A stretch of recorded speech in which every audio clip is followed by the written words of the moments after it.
ये पीएमएलए कानून क्या है, ईडी के तहत गिरफ्तारी कैसे होती है और बेल क्यों नहीं मिलती? एक सामान्य सिद्धांत है, न्यायिक सिद्धांत, कि अगर आरोप लगा, किसी भी मामले में आरोप लगा तो आरोप लगता है, फिर जांच होती है। जांच के लिए आरोपी की गिरफ्तारी कई मामलों में जरूरी होती है।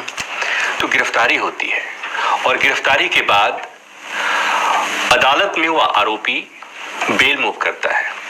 और सामान्य न्यायिक सिद्धांत है कि jail is exception, bail is the right.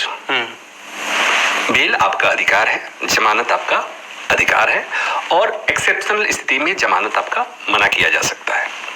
और इसलिए प्रोविजन है कि जब जांच शुरू होती है किसी मामले में, ईडी को छोड़ दीजिए, बाकी मामलों में पुलिस और सीबीआई के केसेस में क्या होता है कि जब जांच शुरू होती है तो जांच में छोटे अपराध जिनमें 10 साल से कम की सजा होती है जी, वहां पे शर्त है कि अगर जांच एजेंसी ने चार्जशीट 60 दिन के अंदर फाइल नहीं किया तो बाय डिफॉल्ट आरोपी बेल का हकदार होता है। अदालत में जाएगा और ये कहेगा कि अभी तक इन्होंने चार्जशीट फाइल नहीं किया, इसलिए हमें बेल दे दीजिए, और वो सीआरपीसी के प्रोविजन है, उनको बेल मिल जाएगा। अगर वो उस मामले में सजा का प्रावधान 10 साल या 10 साल से अधिक है, आजीवन कारावास या मौत की सजा का प्रावधान है, तो वहां पर 90 दिन का प्रावधान है। 90 दिन चार्जशीट फाइल करने का 90 दिन की मोहलत मिलती है।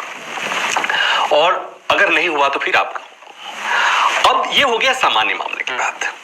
बेल के लिए ईडी का जो मामला थोड़ा सा बाकी मामलों से अलग है। मैं जब कहता हूं थोड़ा सा अलग है तो ये थोड़ा सा आरोपी के लिए बहुत बड़ा हो जाता है, इस लिहाज से कि इसमें पीएमएलए में, मनी लॉन्ड्रिंग एक्ट में सेक्शन 45 में प्रोविजन है बेल के लिए, बेल के बारे में। और बेल के बारे में जो ट्विन कंडीशंस बोलती हैं, 2 प्रोविजन हैं, 2 शर्तें हैं।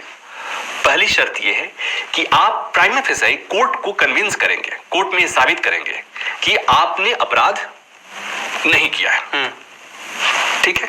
और दूसरा ये कि आपको जमानत मिलती है तो आप अगला कोई और अपराध नहीं करेंगे। अब इस बात को समझिए, बाकी मामलों में जैसे पहला कंडीशन मैंने कहा कि आपको यह साबित करना है कि आप दोषी नहीं हैं, प्राइमा फेसाई आप दोषी नहीं हैं।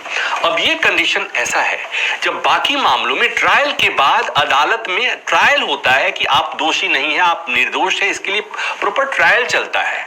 और यहां पर बेल के दौरान ही आपको ट्रायल की वो शर्त पूरी करनी होती है कि आप कोर्ट के सामने साबित करिए कि आप दोषी नहीं हैं।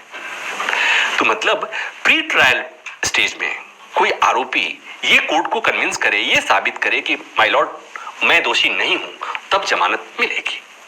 तो ये जो कंडीशन है। और दूसरी बात एक कि दूसरा कंडीशन कि आप ये भी कोर्ट में कन्विंस करिए कि आप कोई और क्राइम नहीं करेंगे।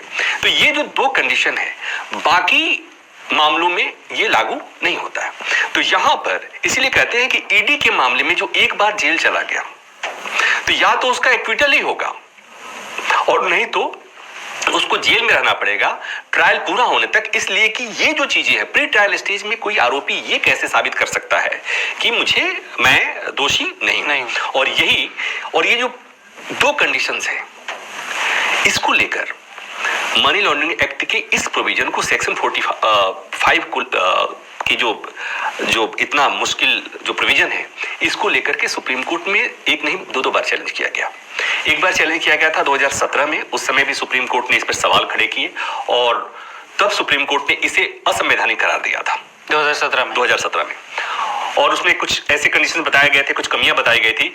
सरकार 2018 में उन कमियों